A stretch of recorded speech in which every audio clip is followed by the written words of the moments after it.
Então eu quero repartir com você uma mensagem que evidentemente tem a ver com esse final de semana, a semana toda da paixão, a Páscoa de Cristo.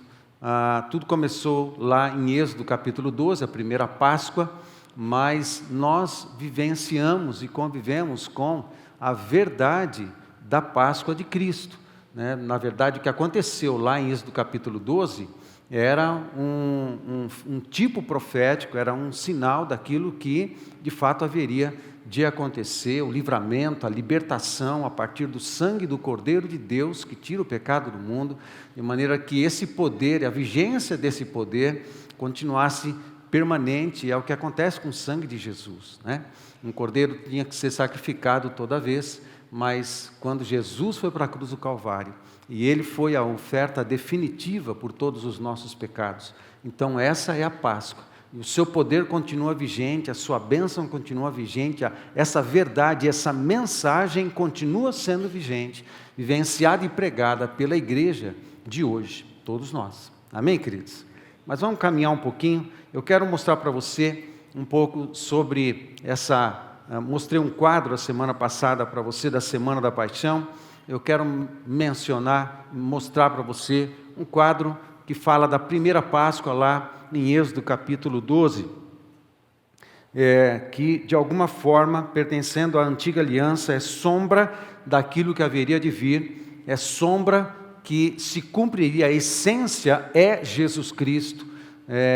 Todos os símbolos proféticos que continham no tabernáculo de Moisés, no templo do rei Salomão, nas profecias, no Pentateuco, tudo apontando para Jesus Cristo. Em Jesus temos o cumprimento de todas as promessas, todas as bênçãos estão contidas nele. Se você está nele, você então recebe pela graça o benefício dessas bênçãos e dessas promessas. Então, a primeira Páscoa acontecendo dentro do Egito, né?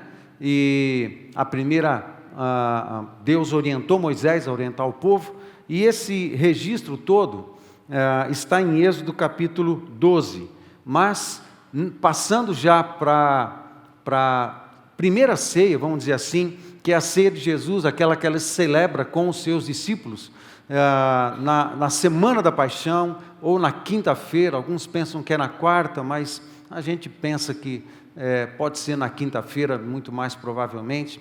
Então, na quinta-feira, acontecendo a ceia, em que Jesus reparte o cálice e o pão com os seus discípulos, vai para o Getsêmani, é preso na sexta-feira, na madrugada de sexta-feira. Na sexta-feira, ele é crucificado ao meio-dia, da meio-dia às 3 da tarde, escurece completamente, e às 3 horas da tarde, ele entrega o seu espírito, e assim é sepultado.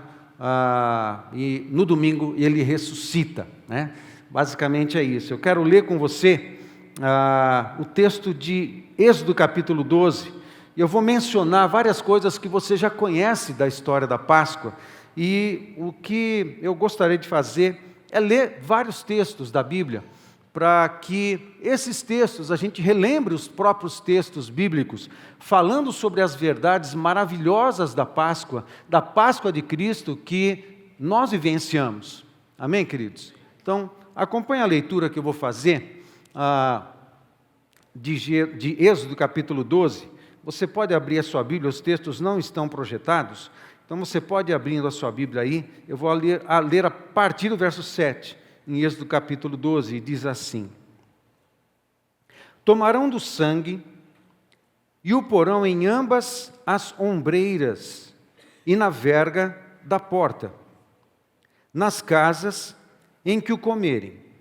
Naquela noite comerão a carne assada no fogo, com pães asmos e ervas amargas a comerão, porque naquela noite passarei pela terra do Egito e ferirei na terra do Egito todos os primogênitos, desde os homens até os animais. Executarei juízo sobre todos os deuses do Egito. Eu sou o Senhor.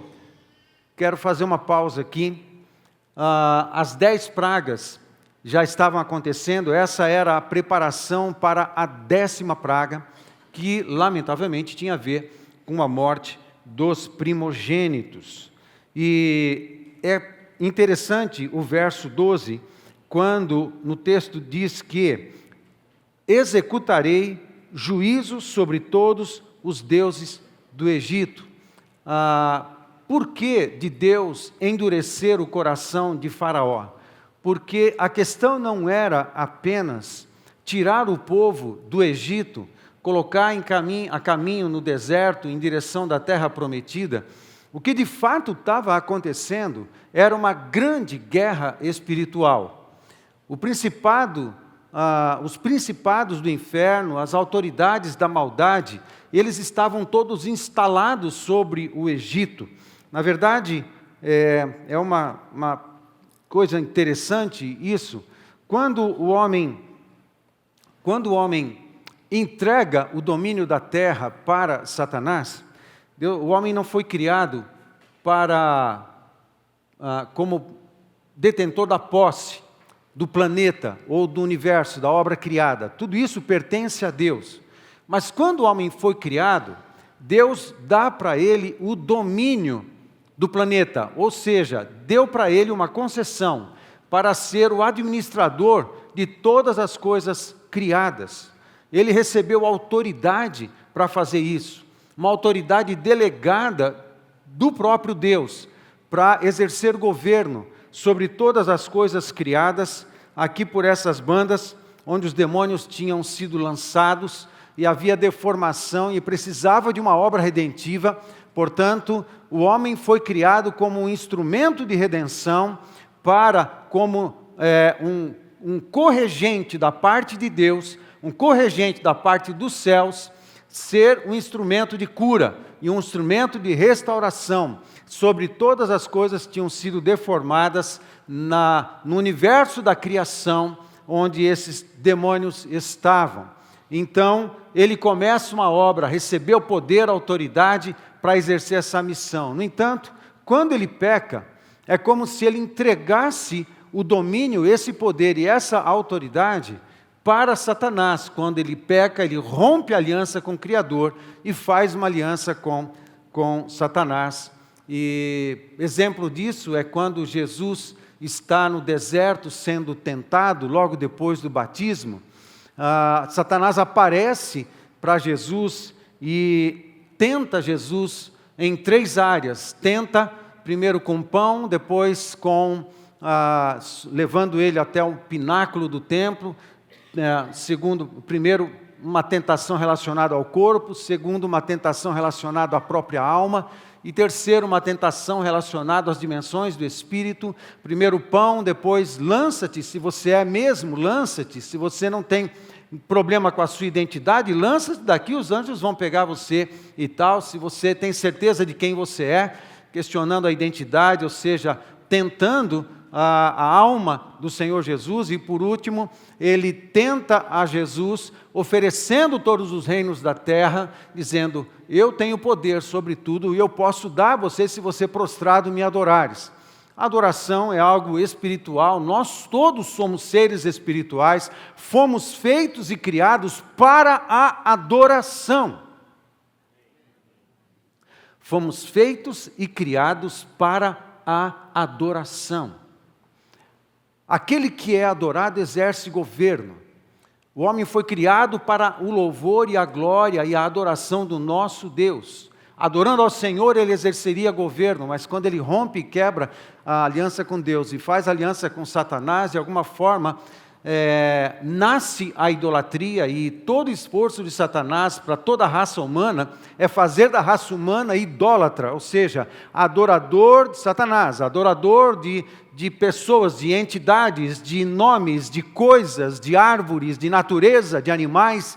Portanto, tudo aquilo que não é Deus é uma idolatria, e tudo que não é Deus, atrás de cada entidade, atrás de cada nome, atrás de cada coisa, atrás de cada homem que já morreu, existem seres espirituais da maldade, E quando estas coisas e estes homens e esses seres são adorados, quem recebe o culto e quem recebe a adoração são espíritos da maldade, são demônios, e quando eles recebem a adoração, eles recebem poder e autoridade e influência para governar, e exercem governo sobre todas as coisas.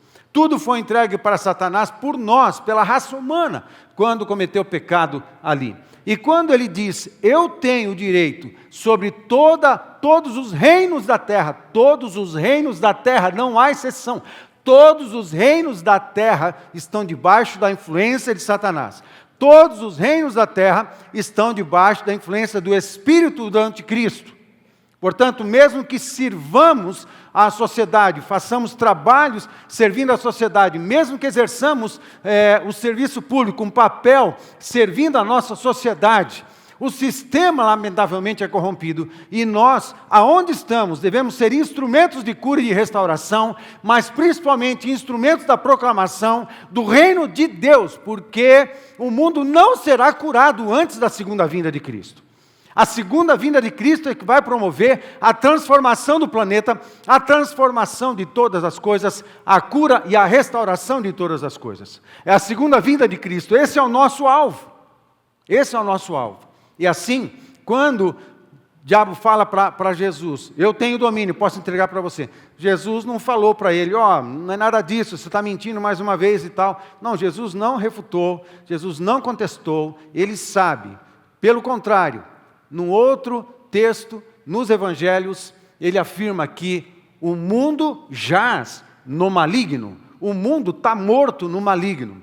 O espírito da morte, lamentavelmente, cobriu a raça humana e cobriu todas as coisas. É isso que acontece. E quando, lá no Éden, o governo foi entregue... Vocês estão comigo? Bom?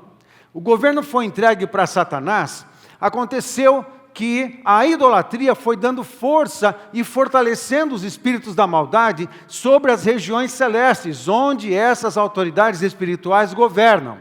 Vocês estão comigo? Ok? Posso seguir? Amém? Então, o que aconteceu? Com o aumento da idolatria, o aumento do culto idolátrico, o aumento do pecado, das promiscuidades, da imoralidade e da confusão na espiritualidade desde o início, foi acontecendo o fortalecimento desses espíritos da maldade, ao ponto deles se concentrarem em um lugar chamado de Babel.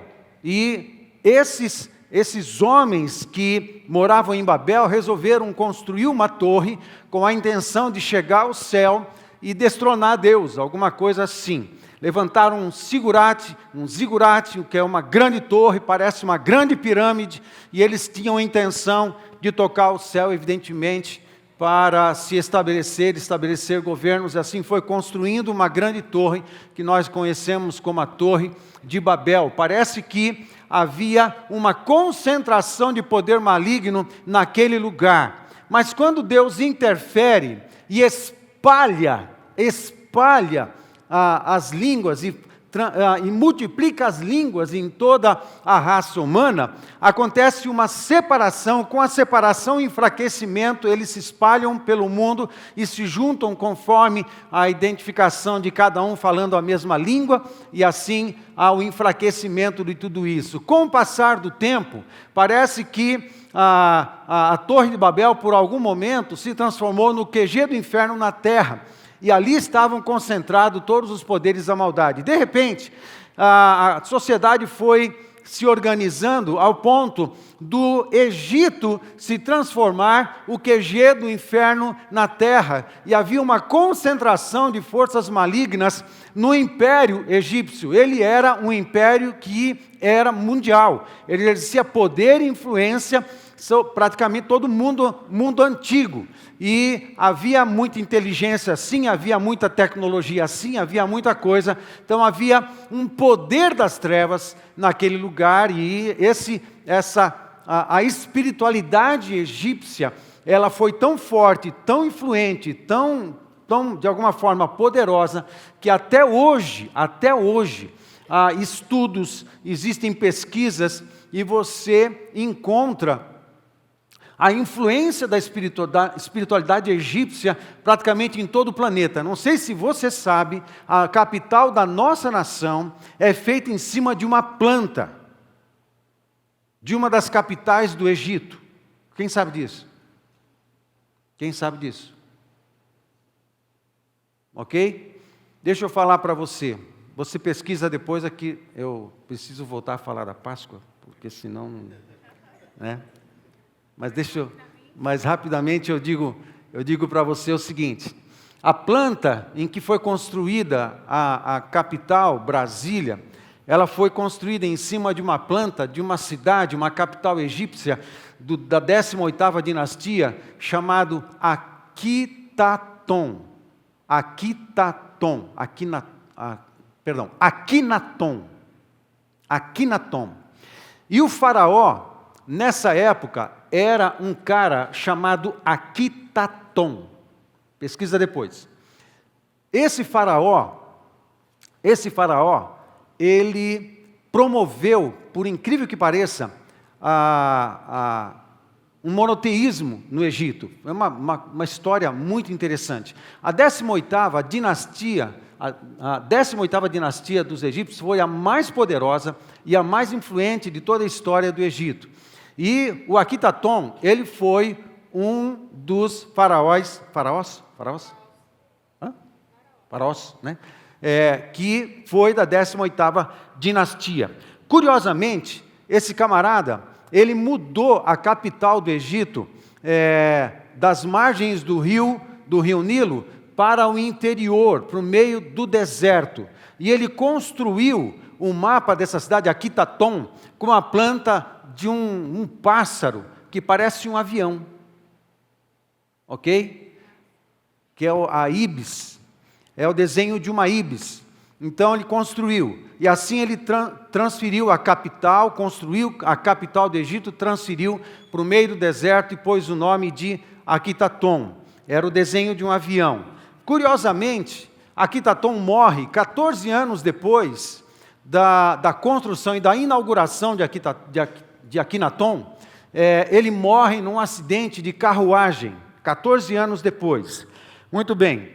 Na década de 60, JK, Juscelino Kubitschek, ele muda a capital do Brasil, do Rio de Janeiro, às margens do mar, no Atlântico, para o meio do deserto, né, em Goiás, ali, transfere a capital do Brasil e usa a planta de Aquinaton, que não é um avião, mas é uma ave que representa um deus egípcio. Por isso que em Brasília tem um obelisco, ok? E tudo em Brasília lembra o Egito. As construções não são para cima, elas são para baixo, porque lembra túmulo. Assim eram as pirâmides, assim eram as construções do Egito. E é por isso que muitos cristãos, quando vão para Brasília, sentem uma opressão horrorosa, porque há uma consagração ali. Muito bem, JK transfere a capital do Brasil, do Rio de Janeiro, para Brasília. E 14 anos depois, ele morre num acidente de carro na Dutra.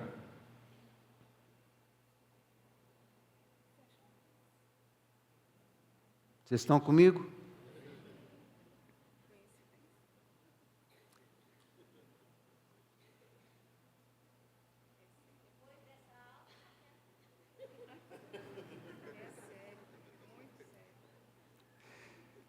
Amados, as realidades espirituais, elas são presentes.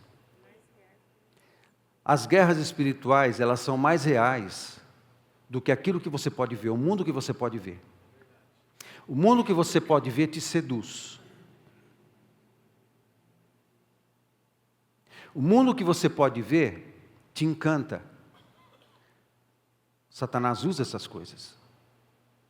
Ele usa coisas bonitas, ele usa propostas de pecados interessantes, ele vai tentar capturar a tua atenção, a tua mente, o teu coração, ele vai tentar capturar os teus sentidos para tentar fazer as pessoas viverem numa matrix, mas a verdade, perdoe a redundância, mas a realidade mais real é invisível.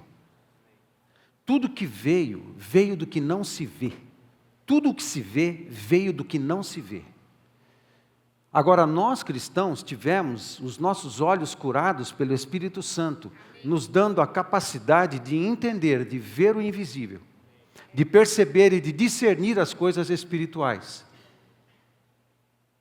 Vocês estão comigo? A realidade das guerras espirituais. Portanto, o que estava acontecendo ali no Egito não era apenas: vamos fazer uma mobilização, um motim, vamos botar esse povo tudo para o deserto para a gente encontrar uma casa para morar, encontrar uma terra para morar. O que estava acontecendo era uma grande guerra espiritual. E os principados das trevas, as potestades, as forças da maldade e os demônios de baixo escalão, todos eles precisavam ser detonados. Todos eles precisavam ser enfraquecidos. Isso foi tão forte, que o Egito nunca mais pôde ter muitas influências. Foi império mundial, nada disso. Depois foi até a 18ª dinastia, depois só caindo e tudo mais. O que aconteceu foi que o QG do inferno na terra se movimentou do Egito e foi para a Babilônia, com o tempo. Depois se movimenta para o Império Persa. Depois se movimenta para o Império Grego. Depois se movimenta para o Império Romano. E na nossa era cristã, não pense que não existem impérios. Existem. Só tem uma embalagem diferente. Mas existem. Eles foram se espalhando por diversos lugares da Terra, pelos continentes, a partir sempre da Europa, sempre a partir da Europa. Os dominadores e tal, continua acontecendo. Guerra espiritual. Por isso que estava acontecendo no Egito, com a 10ª praga, era libertação, era livramento, era detonar os demônios que exerciam poder sobre as próximas gerações, poder sobre a geração atual, poder pelo mundo. Foi isso que aconteceu. Amém, queridos? Portanto, a Páscoa dos judeus, tinham dimensões não apenas de libertação do povo físico, né, do povo mesmo, mas existia algo acontecendo nas regiões celestes. Isso foi acontecendo até Jesus. Deixa eu continuar a leitura no verso 13. O sangue vos será por sinal nas casas em que estiverdes.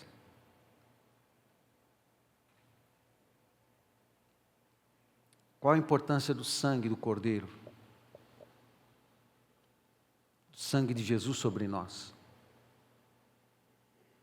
Ele é real. Você tem um corpo espiritual. Nós somos seres espirituais. 1 Coríntios capítulo 15 fala sobre isso. Eu vou chegar lá. Nós temos um corpo espiritual. E no teu corpo espiritual, se você entregou a tua vida para Jesus, ele está salpicado com o sangue de Cristo. Você está marcado pelo sangue de Cristo. Daí precisamos honrar isso. Honrar isso na nossa vida. Honrar isso na nossa conduta. Amém? O sangue vos será por sinal nas casas em que estiverdes. Hoje Deus mora em casa de pedra? Não. Ele mora em casa de carne e osso, de gente. Onde é que está o sangue? Amém? Quando eu vir o sangue, passarei por vós, e não haverá entre vós praga destruidora. Quando eu ferir a terra do Egito, é porque o povo se fez merecedor dessa misericórdia?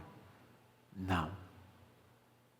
É uma misericórdia providenciada, propiciada Pelo sangue de Jesus, pelo sangue do Cordeiro, aqui no caso, em Êxodo 12. E não haverá entre vós praga destruidora quando eu ferir a terra do Egito.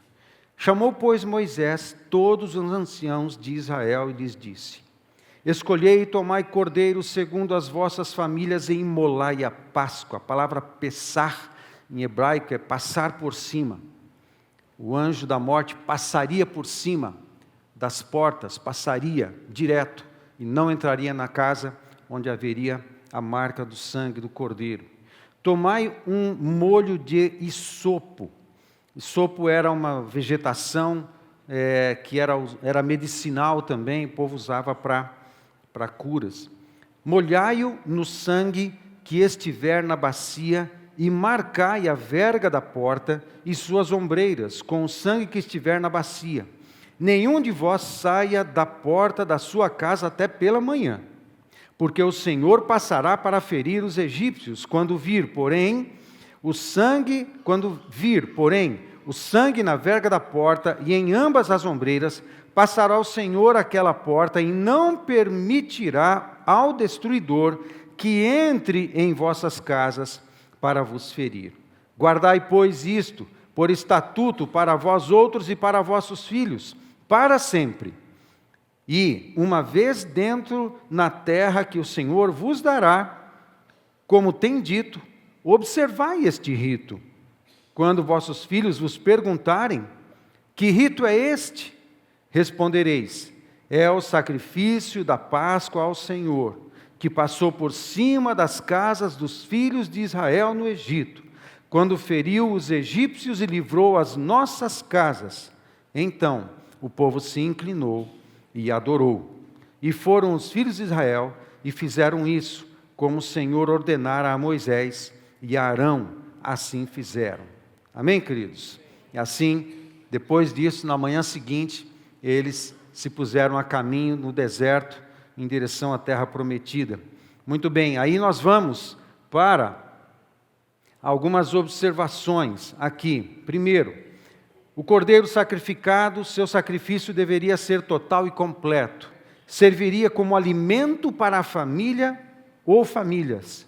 Seu sangue deveria ser passado nos umbrais da porta, esse sangue livraria o povo da morte, e esse sangue passado com isopo era a marca da cura e libertação. O isopo, como eu disse, é um ramo e ervas medicinais. Os pães ázimos, ou ázimos, pão sem fermento, simboliza a pressa para sair. Simboliza também o pão da aflição.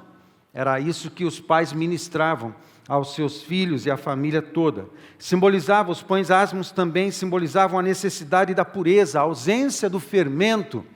Também simbolizava a pureza, a necessidade da pureza, de andar com o Senhor que é santo, e nós também. Assim, simbolizava a aflição da escravidão também, o fermento, a aflição da escravidão e a libertação, e o comer o pão da pressa, na iminência da jornada da libertação. As ervas amargas lembram a amargueza do pecado e da escravidão. Quando eles comiam essa erva amarga, era isso que precisava lembrar os filhos, lembrar a toda a família. O pecado traz amargueza para a alma, o pecado traz amargueza para a existência, o pecado não vale a pena, ele amarga o coração, a mente, os relacionamentos, o casal, a família. O pecado estraga todas as coisas. A erva amarga deveria lembrar disso. O pecado promove escravidão. O pecado exerce governo e ele promove escravidão. Então a erva amarga lembrava de que não vale a pena o pecado e não vale a pena a escravidão do pecado. Nós precisamos andar em pureza e santidade diante do nosso Deus. E outra coisa, o pai é que deveria sacrificar o animal e passar o sangue nos umbrais. A ceia pascal era um evento familiar. O pai devia ensinar a família sobre os significados dos elementos da ceia. E a nova geração era ensinada sobre a história, a obediência, a honra e o chamado da família. Amém, queridos? Isso é uma coisa impressionante. Quem deveria passar o sangue nos umbrais da porta era o pai de família. Ele fazia praticamente toda a cerimônia. Ele sacrificava o animal, ele punha o animal para assar, tinha que assar ele completo. Ele que pegava o sangue desse animal, ele que ia na porta e passava o sangue. O pai exercendo o seu sacerdócio familiar. Isso é uma lição muito importante para mim e para você, que somos pais, que somos marido, que somos pais, que somos avós. Há uma responsabilidade sacerdotal sobre nós, papai, homem, sobre nós, de liderarmos espiritualmente a nossa casa, liderarmos espiritualmente a nossa família, ensinarmos os nossos filhos sobre os planos da salvação, ensinarmos os nossos filhos sobre o projeto redentivo de Deus, ensinarmos os nossos filhos a amarem a Deus. Amém, queridos? Essa é uma responsabilidade que recai sobre nós. Aí a gente vai para a Páscoa de Cristo. A Páscoa de Cristo, eu quero ler o texto de Marcos capítulo 14. E está escrito assim, em Marcos capítulo 14. E enquanto comiam, e esse é o momento da ceia, que Jesus está lá no cenáculo, na quinta-feira provavelmente, da semana da paixão, tomando a ceia. E enquanto comiam, tomou Jesus um pão, e abençoando, o partiu e lhe deu, dizendo: tomai, isto é o meu corpo. A seguir tomou Jesus um cálice, e tendo dado graças, o deu aos seus discípulos, e todos beberam dele. Então lhes disse: isto é o meu sangue, o sangue da nova aliança, derramado em favor de muitos.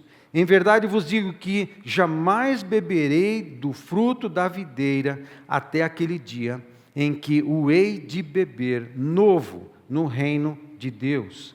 Tendo cantado um hino, saíram para o Monte das Oliveiras. Quais são os meus destaques aqui com relação à Páscoa cristã, a Páscoa de Jesus? O primeiro, o Cordeiro do sacrifício. Jesus é o Cordeiro de Deus que nos liberta do pecado. Amém, queridos? É um tipo profético, tudo apontando para Jesus.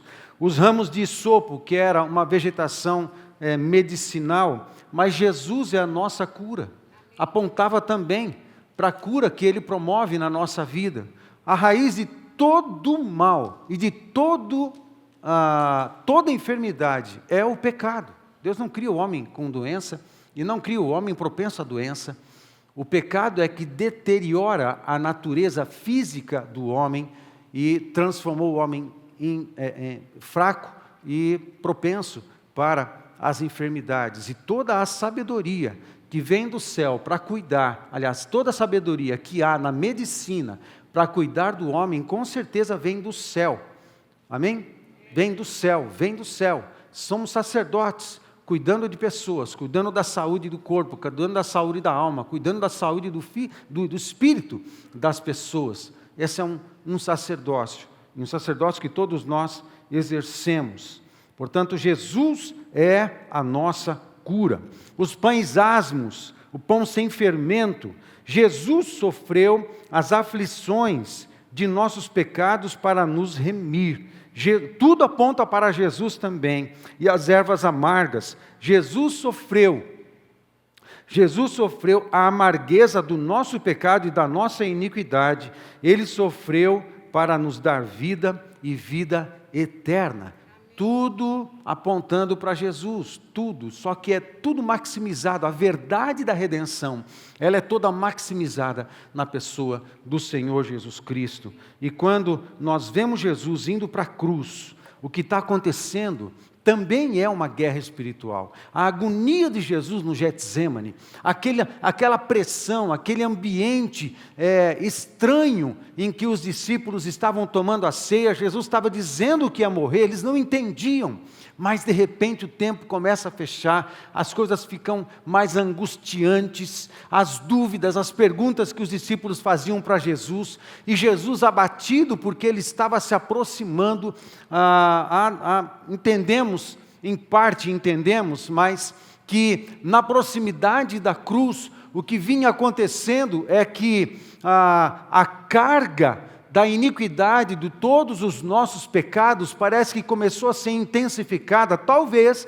tenha começado quando Jesus passou pelo batismo, porque as pessoas, com João Batista, talvez quando as pessoas entravam nas águas do Jordão e confessavam os seus pecados, e passando pelas águas batismais, simbolizavam a purificação. Então as pessoas na água, ele confessava o seu pecado, e João Batista ouvia essas confissões, era como se cada um estivesse, por causa da própria confissão, tirando os pecados de si. De fato é essa a orientação da palavra de Deus, mas depois de praticar todas as confissões, a pessoa descia as águas, simbolizando a purificação de todos os pecados, e simbolicamente é como se os pecados tivessem ficado das águas ali do Rio Jordão, e todos que foram batizados ali no Rio Jordão, era como se os pecados simbolicamente tivessem ficado nas águas. Mas quando Jesus entra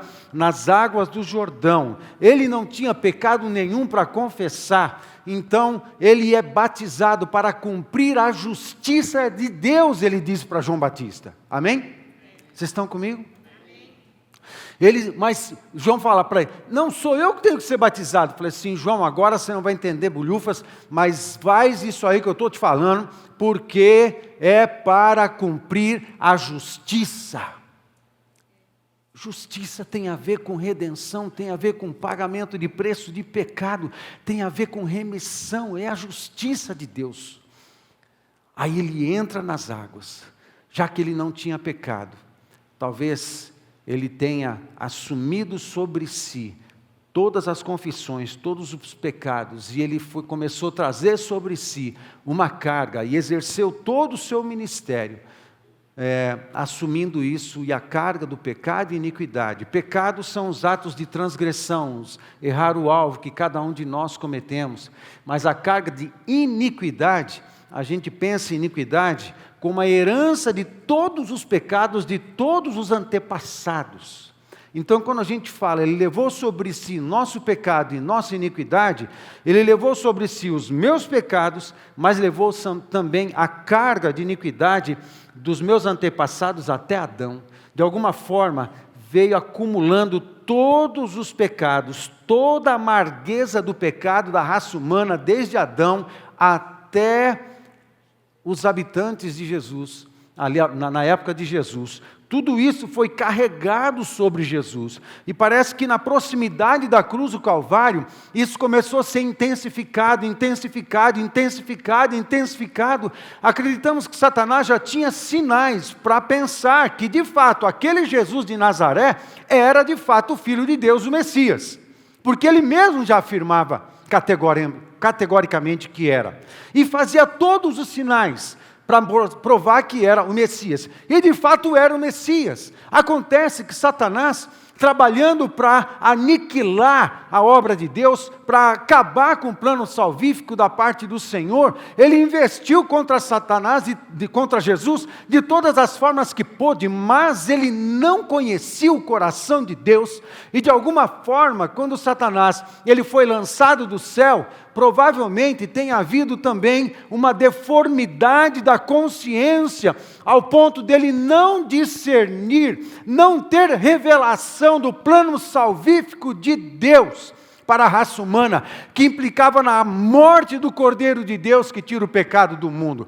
Jesus precisava morrer, mas Satanás não sabia. Ele queria matar Jesus de qualquer jeito, tentou fazer isso com Moisés, talvez ele fosse o Messias. Tentou fazer isso quando Jesus era pequeno, tentando matar todas as crianças, mas agora, com 33 anos de idade, talvez vamos conseguir o nosso propósito e a nossa missão. Vamos investir tudo o que é possível, vamos mobilizar um dos discípulos, vamos mobilizar o coração de Judas, vamos acionar as autoridades sacerdotais, vamos fazer eles criarem um complô contra Jesus e vamos levá-lo para a cruz. Assim ele vai morrer. Satanás com certeza se mobilizou, mas ele não tem revelação, ele não entende o coração de Deus, ele não entende o amor de Deus, ele não entende mais o plano salvífico do Senhor, ele não entende os planos da redenção.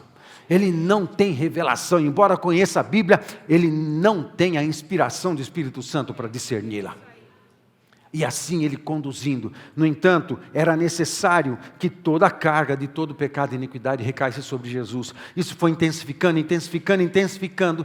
Quando ele sai da ceia e vai para o Getsemane, ali ele chora, e a pressão era tão grande, que ele chega a suar sangue. Aí tem dados médicos a respeito disso, a pressão era sobre-humana, talvez uma pessoa normal não suportaria, já teria tido infarto no Getsemane, mas Jesus é Jesus, ele suporta a pressão, e assim ele saiu do Getsemane preso, foi julgado desonestamente, e começou a levar uma surra, não chicotadas apenas, a sua carne foi dilacerada completamente. E a parte da frente, a parte de trás, e quando ele foi pregado na cruz do Calvário, eu mencionei isso alguns domingos atrás, quando ele foi pregado na cruz do Calvário, ele já tinha perdido muito sangue, já também uma pessoa normal apanhando como ele apanhou, sendo dilacerado como ele foi, já provavelmente teria tido algum choque e teria morrido, mas Jesus não.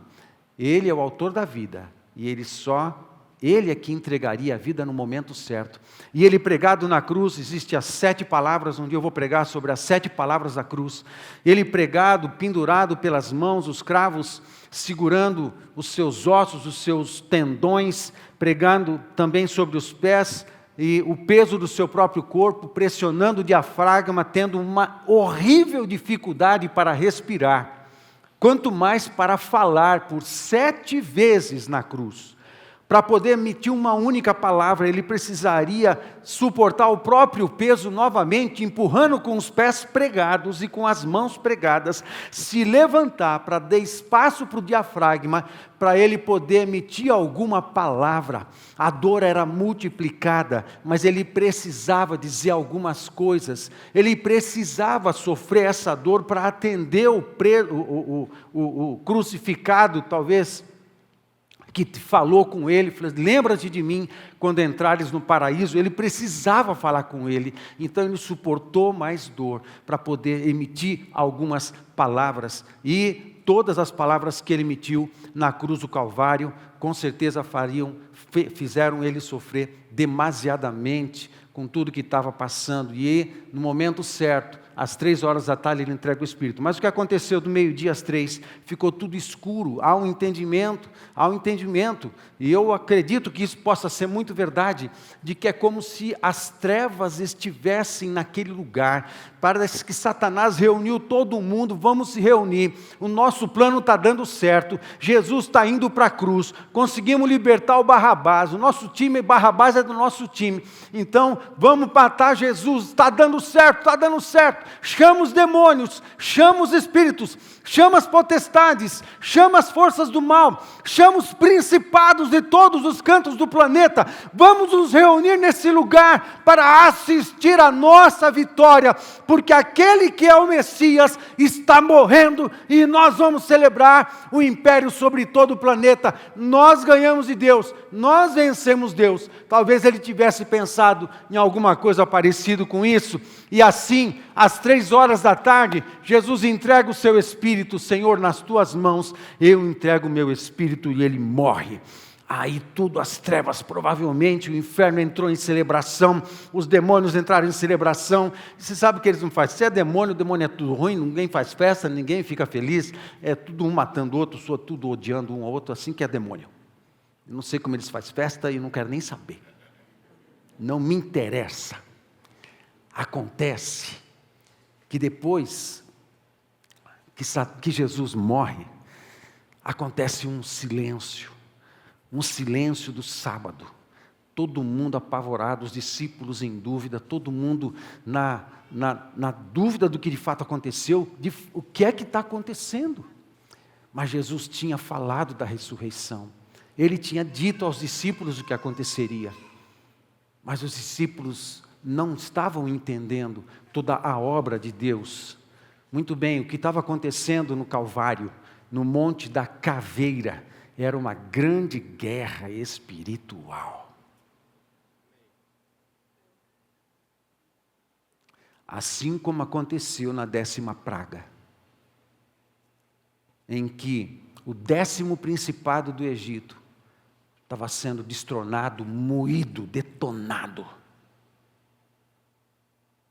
Mas nesse momento, no Calvário, Satanás, porque ele estava por ali, junto com todas as autoridades do inferno, com todos os escalões dos demônios, estava tudo reunido, estava tudo ali, no Monte da Caveira, no Gólgota, para assistir à morte do Filho de Deus. Só que o plano redentivo de Deus, o amor de Deus, o plano que Deus arquitetou desde o início e Satanás nunca discerniu, era que o Filho precisava morrer. Ele seria a justiça. Ele seria a justiça de Deus por todo o pecado. Ele pagaria o preço definitivamente por todo o pecado e justificaria toda a iniquidade. Há um poder concentrado ali no sangue de Jesus Cristo que pode limpar o planeta, que pode limpar todo o pecador de toda a história da raça humana. Há um poder concentrado de amor, há um poder concentrado de perdão, há um poder concentrado de libertação, há um poder concentrado de graça e misericórdia, há um poder concentrado de libertação no sangue do Cordeiro, no sangue de Jesus.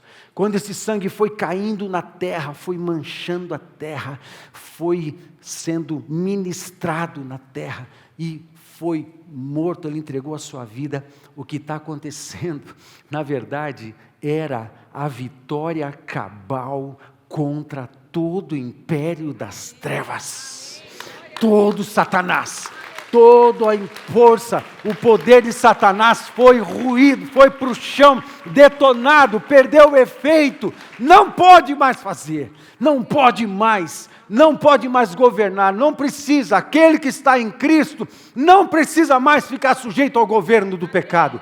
Quem está em Cristo não pode mais e não precisa ficar sujeito às propostas, cair nas tentações. Por isso Jesus nos ensina a orar: não nos deixe cair em tentação, mas há um poder de cura e de restauração permanente sobre nós, que continua em vigência. Esse poder não acaba, continua disponível a todos nós. Portanto, nesse momento foi o melhor momento, ou o maior momento de guerra espiritual que aconteceu, e ali Jesus venceu com a sua própria morte. E no sábado, Efésios capítulo 4, nos primeiros versos, diz, curiosamente, que Jesus, que desceu até as partes mais baixas da terra, foi o mesmo que também subiu às maiores alturas. Dá a entender de que possivelmente Jesus desceu até o inferno e ele foi proclamar: ei, eu sou o Cordeiro de Deus que tira o pecado do mundo, eu sou o autor da vida, eu é que entreguei a minha vida, ninguém a tirou de mim, e eu a entreguei porque eu sou o Cordeiro de Deus. Portanto, eu entrego e eu a tomo de volta. Eu só estou aqui para avisar para vocês, inferno. Só estou aqui para dizer para vocês: eu sou o Rei de Reis, eu sou o Senhor de Senhores, e eu sou o Todo-Poderoso. E ninguém é maior. O meu amor, eu sou o grande resgatador, eu sou o Salvador de todo aquele que crê. Eu sou o segundo Adão. E o Senhor venceu e eu venci. Talvez tenha anunciado isso lá no inferno, até no domingo, quando ele volta da sepultura, ele ressuscita, volta à vida, porque ele é o autor da vida. Ele entrega a sua própria vida e toma-a de volta, porque assim, o poder da ressurreição, ele pode ministrar a cada um de nós. Amém, queridos? O poder da ressurreição, o poder que ressuscitou Jesus se chama Espírito Santo. E porque ele voltou à vida, e o poder de Deus, que é o Espírito Santo, trouxe ele à vida novamente, e ele ministra esse Espírito sobre todos nós, o poder que tirou Jesus da morte, ele habita em mim e habita em você. O poder da vida está em você, por isso você pode usufruir dele, você pode conversar com ele, porque esse poder é uma pessoa. Você pode se relacionar com a cura, você se relaciona com a libertação, você se relaciona com a graça, você se relaciona com a misericórdia encarnada, você se relaciona com a glória personificada, você se relaciona com o perdão personificado, você se relaciona, e esse é o Espírito Santo, é o Espírito de Cristo. Amém? Isso é a Páscoa, é a ressurreição. Hoje é o domingo da ressurreição. Jesus volta à vida e esse poder de vida está disponível na pessoa do Senhor Jesus Cristo para todo aquele que crê. Amém, queridos? Assim é o domingo de Páscoa e assim é a Páscoa de Cristo. Muito bem, com a ressurreição, o que é que está acontecendo? Eu quero ler Lucas capítulo 24.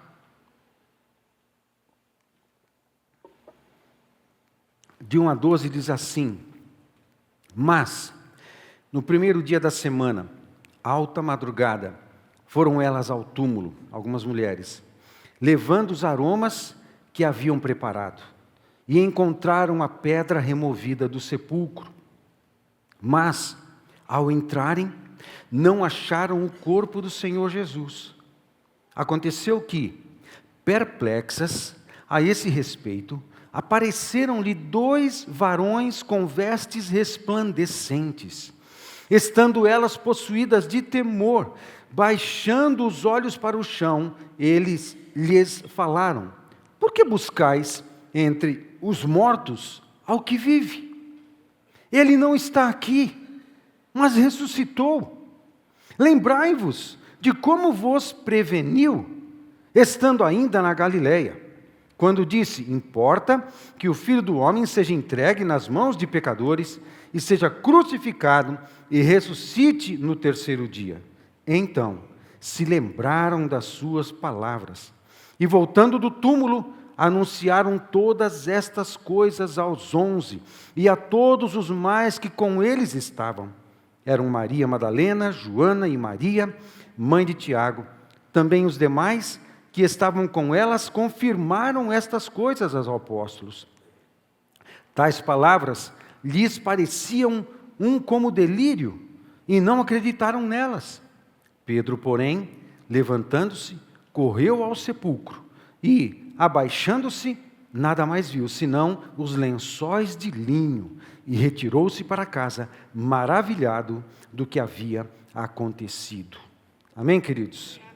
Aí, nós morremos para o mundo e o pecado e ressuscitamos com Cristo. Esse poder está disponível a nós. Eu quero ler alguns textos que lembram essa verdade maravilhosa. 1 Coríntios 15, de 3 a 8, diz assim. Exatamente. Diz assim: antes de tudo, vos entreguei o que também recebi, que Cristo morreu pelos nossos pecados, segundo as Escrituras, e que foi sepultado e ressuscitou ao terceiro dia, segundo as Escrituras, e apareceu a Cefas, que é Pedro, e depois aos 12. Depois, foi visto por mais de 500 irmãos de uma só vez, dos quais a maioria sobrevive até agora, porém alguns já dormem. Depois foi visto por Tiago, mais tarde, por todos os apóstolos e, afinal, depois de todos, foi visto também por mim, como por um nascido fora do tempo. É o apóstolo Paulo que está dizendo. Aí Romanos 6, 4 e 5 diz assim: fomos, pois, sepultados com ele na morte pelo batismo, para que, como Cristo foi ressuscitado dentre os mortos pela glória do Pai, assim também andemos nós em novidade de vida. porque se formos unidos com Ele na semelhança da sua morte, certamente o seremos também na semelhança da sua ressurreição. Em 1 Coríntios 15, 51 a 58 diz assim: eis que vos digo um mistério, nem todos dormiremos, mas transformados seremos todos. Aí a gente está se projetando para um momento relacionado à segunda vinda. A ressurreição de Cristo foi a primeira experiência dele, mas nós experimentaremos algo parecido com isso, se morrermos antes da segunda vinda de Cristo, e se estivermos vivos, seremos transformados. Então, diz assim: nem todos dormiremos, mas transformados seremos todos, no momento, num abrir e fechar de olhos, ao ressoar da última trombeta. Ok? Ao ressoar da última trombeta. A trombeta soará, os mortos ressuscitarão incorruptíveis, e nós seremos transformados. Paulo achava que Jesus voltaria ainda com ele em vida, há 2000 anos atrás, mas ele também não tinha todos os discernimentos de quando seria esse tempo. E nós temos, na nossa geração, sinais que apontam para essa verdade ser muito, muito, muito, muito possível na nossa geração. Amém, Cristo? Portanto, fiquemos atentos.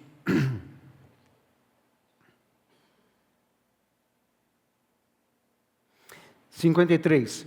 Porque é necessário que este corpo corruptível se revista da incorruptibilidade, e que o corpo mortal se revista da imortalidade. E quando este corpo corruptível se revestir da incorruptibilidade, e o que é mortal se revestir da imortalidade, então se cumprirá a palavra que está escrita: tragada foi a morte pela vitória. Onde está a morte, a tua vitória? Onde está a morte, o teu aguilhão? O aguilhão da morte é o pecado, e a força do pecado é a lei. Graças a Deus que nos dá a vitória por intermédio de nosso Senhor Jesus Cristo. Aí o conselho do verso 58. Portanto, meus amados irmãos, sede firmes e constantes, firmes e inabaláveis, e sempre abundantes na obra do Senhor, sabendo que no Senhor o vosso trabalho não é vão. Amém, queridos? Então, Jesus, Ele ressuscitou, e essa é a promessa para nós também. Vivemos nessa vida com a certeza de que um dia os que estão com Cristo vamos ressuscitar para na segunda vinda e reinar com Jesus, e o governo ele vai se estabelecer por todo o planeta. Amém, queridos? Eu quero finalizar com o texto de Isaías 61. Isaías 61, nos versos de 1 a 3. Jesus, ele veio para nós, ele veio para isso. Ele veio para o pecador, ele veio para o triste, ele veio para o abatido, ele veio para aquele que se assente preso, que se sente ainda escravizado, para aquele que sabe que de alguma forma está sujeito às cadeias do pecado. Então, Isaías 61 diz assim: o Espírito do Senhor, Deus, está sobre mim. É palavra de Jesus, de Isaías, mas Jesus aplica essa palavra sobre ele em Lucas capítulo 4, lendo esse texto em Nazaré.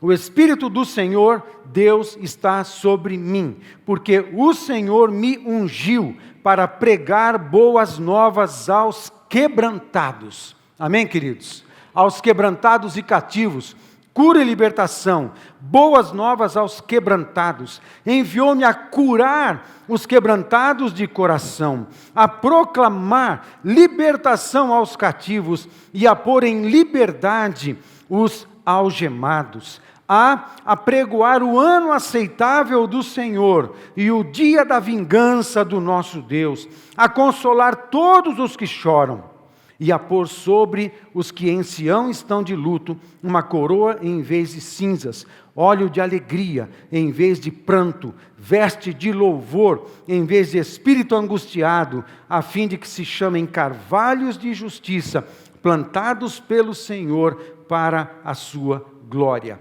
O sangue de Cristo nos liberta das mentiras e aflições do pecado e nos dá libertação. Jesus é o nosso libertador, mas Jesus voltará como pastor, rei e juiz. A gente precisa se preparar. Nesse domingo de Páscoa, nesse domingo que a gente lembra da ressurreição, a gente lembra da vida. Eu quero convidar você a pensar nesse poder maravilhoso que é o poder da ressurreição. Amado, na cruz do Calvário, Jesus aniquilou todo o poder das trevas, Ele aniquilou todo o poder do pecado, Ele aniquilou todo o poder da iniquidade. Na cruz do Calvário, Ele detonou todo o império das trevas. Satanás foi cabalmente derrotado na cruz do Calvário. Mas Ele morre no meu lugar, no seu lugar. A morte de Cristo foi substitutiva. Lá no Êxodo, um cordeiro foi morto no lugar da família, para que a família fosse salva. E há 2000 anos atrás, o Filho de Deus foi morto, para que eu e você fôssemos salvos por Ele também. Amém, queridos? Então, na cruz do Calvário, tudo foi aniquilado, tudo relacionado ao pecado. Querido, eu não sei como que está a sua vida, mas se de alguma forma, em alguma área da sua vida, você se sente preso, você se sente escravo de pecados, você se sente enfraquecido, você se sente inapto, você se sente aquém, você se sente de alguma forma enfraquecido por pecados, talvez pecados habituais, pecados que talvez tenham a ver com a falta do compromisso com Jesus, pecados que talvez tenham a ver com a falta da honra ao teu chamado, a honra ao sangue de Cristo que está sobre você. Não importa o que tenha acontecido ou o que venha acontecendo, o que Jesus fez na cruz do Calvário é poderoso para curar e libertar, e esse poder curador está disponível a nós hoje. Amém? Esse poder curador, esse poder restaurador, esse poder perdoador está disponível a todos nós hoje. E sabe de uma coisa? O poder da ressurreição também, assim como Ele volta à vida, Ele pode dar vida a você, em qualquer área da tua vida que esteja morto, qualquer área da tua vida que esteja apagado, qualquer área da tua vida que esteja debaixo da influência das trevas, qualquer área da tua vida que não honre a Deus, o poder da ressurreição pode entrar em você, pode invadir essa área. Só o que você precisa fazer é crer e abrir a sua vida para isso.